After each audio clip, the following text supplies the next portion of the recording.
சத்குரு ஸ்ரீ தியாகராஜ சுவாமிகளின் 178வது ஆராதனை விழாவில் பங்கேற்ற முன்னணி கர்நாடக இசை கலைஞர்களின் இசை விருந்து.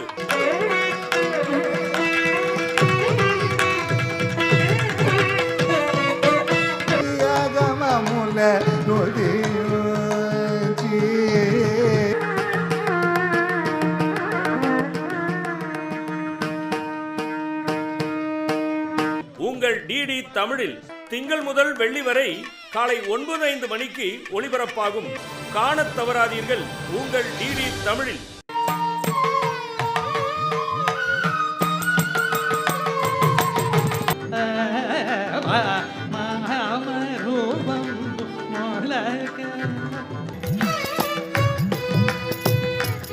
முன்னணி கர்நாடக இசை கலைஞர்களின் இசை விருந்தை பருகுவீர். டிடி தமிழோடு இணைவீர்.